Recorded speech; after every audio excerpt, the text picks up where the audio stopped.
Ни одного дюйма на восток, сказали нам на 90-е годы. Ну и чего? Надули. Просто нагло обманули. 5 волн расширения НАТО. И теперь уже, пожалуйста, в Румынии, сейчас в Польше появляются соответствующие системы. Не мы кому-то угрожаем. Мы, что ли, пришли туда, к границам США? Или к границам Великобритании? Или к нам пришли. И теперь еще говорят, нет, теперь и Украина будет в НАТО. Значит, и там будут системы. Или, бог с ним, не в НАТО, а на двусторонней основе будут. Базы и ударные системы вооружения. Ну вот о чем идет речь. А вы требуете от меня каких-то гарантий. Вы должны нам дать гарантии. Вы. И немедленно. Сейчас. The Biden administration says the beginning of a Russian invasion is underway. The head of NATO says they have hundreds of warships standing by in the Mediterranean Sea. Things are spiraling out of control. So how did we get here? The media explanation is basically Putin evil. But this explanation leaves out the core of the issue, which is NATO's expansion. NATO, which is short for the North Atlantic Treaty Organization, was originally formed at the beginning of the Cold War as an anti-Soviet military alliance composed of the US and Western European powers. Now, one might have thought that since the Soviet Union dissolved and is no longer socialist, there would no longer be a need for a NATO. But instead of disbanding, the NATO alliance actually expanded after the Cold War into several countries that were once part of the Soviet Union, although it rejected including Russia itself. For decades, basically all political figures in Russia, not just Putin, have objected to this NATO expansion as a repurposed military alliance aimed at encircling Russia. NATO claims it's a defensive alliance, but after the Cold War, NATO went on to topple the governments of Yugoslavia, Afghanistan, and Libya. Given this history, Russia fears that it'll be the next target. Furthermore, Russia's demand that NATO stop its expansion isn't exactly unreasonable considering NATO countries made several promises that the NATO alliance wouldn't expand past Germany. These promises were since broken, and leading US national security figures openly dream of regime change inside Russia itself.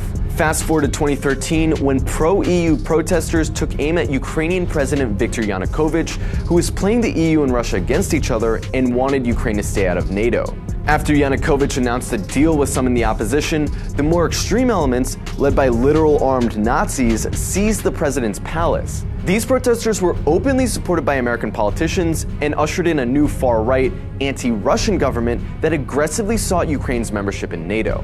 From Russia's perspective, you can see why this coup in Ukraine was so serious. Russia was already surrounded by NATO countries, and foreign powers invaded Russia through Ukraine in both world wars. The admission of Ukraine would mean that any future clash on Russia's border would trigger mutual defense obligations for all NATO members and essentially produce World War III. On top of that, when people in the eastern Ukrainian region called the Donbass rejected the new coup government and saw closer ties with Russia, a civil war began. Fighting in Donbass has gone on for 7 years and claimed over 14,000 lives. For those 7 years, Russia worked to uphold the Minsk Agreement, which was supposed to deliver peace by giving the eastern part of the country autonomy. This never happened, and the fighting escalated again, which is what brings us to today. So whatever you think of this specific decision, the history is clear. At every step of the way, this conflict was instigated and inflamed by NATO's aggression. So if the US and EU really want to see a peaceful resolution to the tensions in Ukraine, their first step should be to disband this relic of the Cold War. President Biden could end this crisis and prevent a war with Russia by doing something very simple, guaranteeing that Ukraine will not become a member of NATO. Because if Ukraine became a member of NATO, that would put US and NATO troops directly on the doorstep of Russia, which, as Putin has laid out, would undermine their national security interests. The reality is that it is highly, highly unlikely that Ukraine will ever become a member of NATO anyway. So the question is, why doesn't President Biden and NATO leaders actually just say that and guarantee it? Which begs the question of why are we in this position then? If the answer to this and preventing this war from happening is very clear as day, and really it just points to one conclusion that I can see, which is they actually want Russia to invade Ukraine. Why would they? Because number one, it gives the Biden administration a clear excuse to go and levy draconian sanctions, which are a modern day siege, against Russia and the Russian people. And number two, it cements this Cold War in place. The military-industrial complex is the one that benefits from this. They clearly control the Biden administration. Warmongers on both sides in Washington have been drumming up these tensions. If they get Russia to invade Ukraine, then again, it locks in this new Cold War. The military-industrial complex starts to make a ton of more money than they have been in fighting Al-Qaeda or making weapons for Al-Qaeda. And who pays the price? The American people pay the price. The Ukrainian people pay the price. The Russian people pay the price. It undermines our own national security, but the military-industrial complex that controls so many of our politicians wins, and they run to the bank. You've seen this from both sides as a lawmaker and a member of our armed forces, so I think you've got a credible view on this.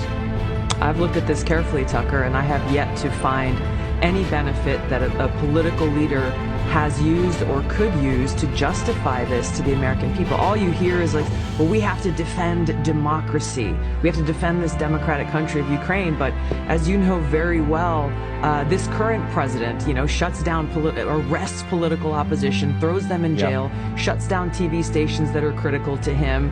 I have a hard time seeing how President Biden or anyone can say with an honest face, we are defending democracy. And the reason is because our own government has publicly supported these authoritarian actions by the Ukrainian president in shutting down their own political opposition.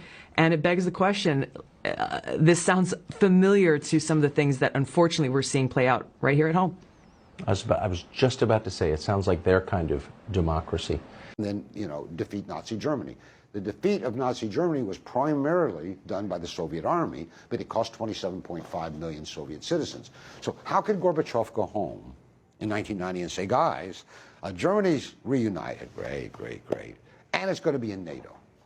It was impossible. So they told Gorbachev, we promise that if you agree to a reunited Germany and NATO, NATO would not move. This was Secretary of State Jim Baker's formulation, 1 inch, or maybe he said 2 inches, 1 inch to the east. In other words, NATO would not move from Germany eastward toward Russia. And it did. As we speak today, NATO's all along Russia's borders, from the Baltics to Ukraine to the former Soviet Republic of Georgia. So what happened? Later they said Gorbachev lied or he misunderstood. That promise was never made. But there's an archive called the National Security Archive in Washington that has now produced all the documents of the discussion of 1990. And it was not only Bush, it was the French leader Mitterrand, it was Margaret Thatcher of England. Every Western leader promised Gorbachev NATO would not move eastward. So what do you end up with today? What Russians call предательство, betrayal. And any discussion about American-Russian relations today, an informed Russian is going to say, we worry you'll betray us again. Well, you quote Putin in here talking about how we had illusions, He had illusions. He had illusions. And how often have you ever heard a national leader say publicly, I had illusions? About working with Or us. about anything. Leaders don't have illusions. They're immaculate, right? But Putin said he had illusions about the West when he came to power. I want to talk. He lost them. I want to talk about. You make the case that if we don't recover the institutions of diplomacy, the mechanisms of détente, this could go from a Cold War to a hot war. Look, what I am arguing and trying to explain in this book is in no way pro-Russian or pro-Putin. It's not pro-American either. It's pro-avoid a catastrophe. Right. That's what this is about. That's why I say war with Russia, ? I never have written a book or published commentaries, and I have 3 volumes of commentaries, with such concern and alarm that war with Russia was actually possible. So it could happen accidentally. It could be by intention. But let me mention one thing, because for some reason the media doesn't even cover it. Beginning in 2002, the second Bush left the Anti-Ballistic Missile Treaty, right? The ABM Treaty. Right. That was a very important treaty because it prevented the deployment of missile defense. Missile defense. What's going on here is that the West is leading Ukraine down the primrose path. And the end result is that Ukraine is going to get wrecked. And I believe that the policy that I'm advocating, which is neutralizing Ukraine and then building it up economically and getting it out of the competition between Russia on one side and NATO on the other side, is the best thing that could happen to the Ukrainians. What we're doing is encouraging the Ukrainians to play tough with the Russians.